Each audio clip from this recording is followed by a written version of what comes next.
I think, and it gets back to the idea of sort of an eradicated public school system. I think that we're taught at a very young age that education is a tool of individual mobility, and that your value as a person is based on where you fit into a class structure, and education is the way in which you move through that class structure. And therefore, if you're not successful in moving through that class structure, right, or you're not successful at increasing your own earning consumption, then it's an individual flaw, right?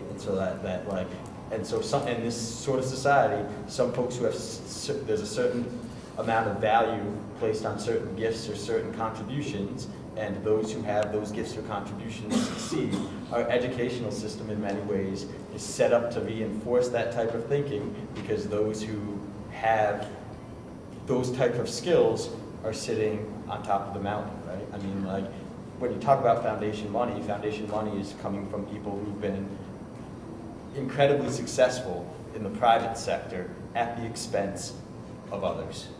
And so when you talk about changing sort of the education, and you talk about changing the purpose of education, right, you directly threat the life choices and sort of the positions of those who have that type of power, you know? And I think, I mean, in many ways, that's what's happening in Detroit, is as you see education become privatized. And when I say that, I mean, there was a document that was released about 2 months ago that said, right now 70% of students go to Detroit public schools and 30% attend charter schools. And by 2015, that will be flipped.